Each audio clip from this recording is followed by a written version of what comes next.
নমস্কার বন্ধুরা, আজকে একটা নতুন রেসিপি নিয়ে চলে এলাম। আজকে করলাম রসগোল্লার পায়েস।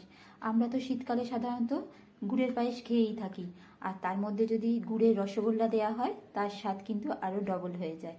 আর এটা খেতে কিন্তু খুব সুন্দর হয়, আর দেখতেও যেমন সুন্দর হয়েছে আর খেতেও তেমন সুন্দর হয়। চলুন আজকের গুড়ের আর রসগোল্লা মিলিয়ে পায়েসটা দেখে নিই। রসগোল্লার পায়েসের জন্য আমি কড়াতে 2 লিটার দুধ নিয়ে নিয়েছি, আর দুধটাকে আমি 10 মিনিট ধরে ভালো করে ফুটিয়ে নিয়েছি। আর আমি রেড কাউ নিয়েছি, গরুর দুধ যেটা। আর এখানে আমি দিয়ে দিলাম ছোট এলাচ, ফাটিয়ে রাখা কিছুটা ছোট এলাচ দিয়ে দিলাম। আর এখন এর মধ্যে আমি দিয়ে দেবো 200 গ্রাম গোবিন্দভোগ চালকে 1 চামচে ঘি দিয়ে ভালো করে মাখিয়ে রেখে দিয়েছি। আর চালটাকে আমি এর মধ্যে এখন দিয়ে দিলাম, দিয়ে ভালো করে আমি এটাকে সেদ্ধ করব চালটাকে। আর গ্যাসের ফ্লেমটা এখন আমি একটু লো করে দেবো, দিয়ে চালটাকে সেদ্ধ করে নেব। আর সমানেই কিন্তু এটা বারে বারে নাড়তে হবে। 10 মিনিট মতো চালটাকে আমি সেদ্ধ করে নিলাম। এখন দিয়ে দেবো এর মধ্যে পাটালি, 400 গ্রামের মতো পাটালি আমি এর মধ্যে দিয়ে দেবো। পাটালিকে টুকরো টুকরো করে নিয়েছি, এখন এগুলোকে দিয়ে দেবো। দিয়ে এখন গুড়টা গলে যাওয়া অবধি অপেক্ষা করব। আর এই সময় গ্যাসের ফ্লেমটা একেবারেই লোতে রাখতে হবে, নাহলে অনেক সময় গুড় দিলে দুধটা কেটে যায়।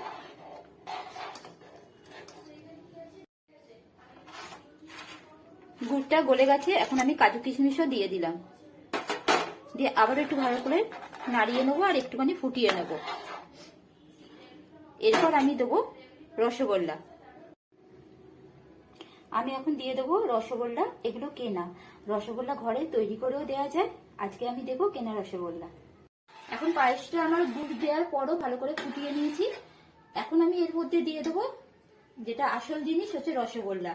এখন আমি গুড়ের রসগোল্লাগুলো একটা একটা করে এর মধ্যে দিয়ে দেবো। এখন কিন্তু গ্যাসের ফ্লেমটা আমি লো রেখেছি। আর রসগোল্লাগুলো আমি এর মধ্যে সবকটা দিয়ে দেবো। দিয়ে তারপর আস্তে আস্তে ফ্লেমটা বাড়িয়ে দিয়ে একটু ফুটিয়ে নেব। রসগোল্লাগুলো দেওয়ার পরেও আমি আবার ফুটিয়ে নিলাম।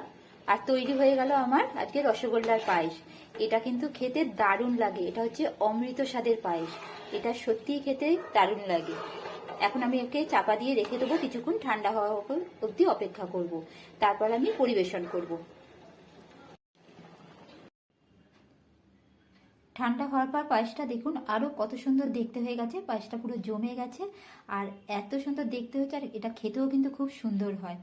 আজকের এই রসগোল্লার পায়েসের রেসিপিটা আপনাদের কেমন লাগলো অবশ্যই জানাবেন। ভালো থাকবেন, সুস্থ থাকবেন।